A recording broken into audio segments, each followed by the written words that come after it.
ಓಂ ಸಾಯಿರಾಮ್, ಎಲ್ಲರಿಗೂ ನಮಸ್ಕಾರ. ಇವತ್ತು ಸಾಯಿಬಾಬಾ ಅವ್ರ ಕತೆ ಕೇಳ್ತಾ ಒಂದು ಸ್ಪೈಸಿ ಸ್ನ್ಯಾಕ್ ಆಗಿರೋ ಡ್ರೈ ಗೋಬಿ ಮಾಡೋಣ ಬನ್ನಿ. ಸುಮಾರು 1910ರ ನಂತರ ದಾಬೋಲಕರ ಅನ್ನೋ ವ್ಯಕ್ತಿ ಶ್ರೀ ಸಾಯಿಬಾಬಾ ಅವ್ರದ್ದು ದರ್ಶನ ಪಡಿಬೇಕಂತ ಶಿರಡಿಗೆ ಬರ್ತಾರೆ. ಅಲ್ಲಿ ಬಂದಾಗ ಒಂದು ಅದ್ಭುತವಾದ ಚಮತ್ಕಾರ ನೋಡಿ ತುಂಬಾನೇ ಆಶ್ಚರ್ಯ ಪಡ್ತಾರೆ. ಸಾಯಿಬಾಬಾ ಅವರು ಆಗ ತಾನೇ ಮುಖ ತೊಳ್ಕೊಂಡ್ಬಂದ್ಬಿಟ್ಟು ಹಿಡಿಯಾಗಿ ಗೋಧಿಯನ್ನ ಬೀಸೋ ಕಲ್ಲೊಳಗೆ ಹಾಕಿ ಬೀಸ್ತಾ ಇರ್ತಾರೆ. ದಾಬೋಲಕರ್ ಅವ್ರು ಅನ್ಕೊಂತಾರೆ, ಬಾಬಾ ಭಿಕ್ಷೆ ಬೇಡಿ ಜೀವನ ಮಾಡೋರಲ್ವ, ಹೀಗ್ಯಾಕೆ ಮಾಡ್ತಿದ್ದಾರೆ ಅಂತ. ಅಲ್ಲಿದ್ದ ಜನಗಳಿಗೂ ಕೂಡ ಅದೇ ಥರದ ಯೋಚನೆ ಬರುತ್ತೆ. ಆದರೆ ಮುಂದೆ ಹೋಗ್ಬಿಟ್ಟು ಕೇಳೋ ಧೈರ್ಯ ಯಾರಿಗೂ ಇರೋದಿಲ್ಲ. ಸೊ ಹೀಗಿರುವಾಗ ಅಲ್ಲಿದ್ದ 4 ಜನ ಮಹಿಳೆಯರು ಧೈರ್ಯ ಮಾಡಿ ಬಂದ್ಬಿಟ್ಟು ಬಾಬಾ ಜೊತೆ ಬೀಸ್ತಾ ಕೂರ್ತಾರೆ. ಹಾಗೆ ಬೀಸ್ತಾ ಸಾಯಿಬಾಬಾ ಅವ್ರದ್ದು ಲೀಲೆ ಕೂಡ ಹಾಡ್ತಾ ಕೂರ್ತಾರೆ.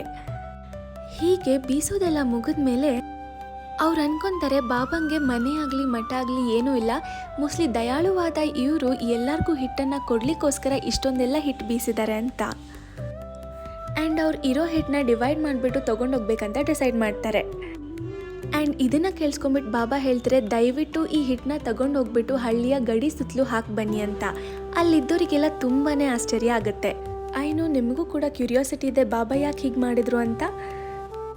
ಸೊ ಬಾಬಾ ಯಾಕೆ ಈ ಥರ ಮಾಡಿದ್ರು, ಹಿಟ್ಟನ್ನ ಹಳ್ಳಿಯ ಗಡಿ ಸುತ್ತಲೂ ಬನ್ನಿ ಅಂತ ಯಾಕೆ ಹೇಳಿದ್ರು, ಆ್ಯಂಡ್ ಮುಂದೆ ಇದರಿಂದ ಏನೇನೆಲ್ಲ ಆಯಿತು ಅಂತ ನಾನು ನಿಮಗೆ ಒಂದು ಹೊಸ ರೆಸಿಪಿಯೊಂದಿಗೆ ಮುಂದಿನ ವಿಡಿಯೋದಲ್ಲಿ ತಿಳಿಸ್ಕೊಡ್ತೀನಿ. ಧನ್ಯವಾದಗಳು.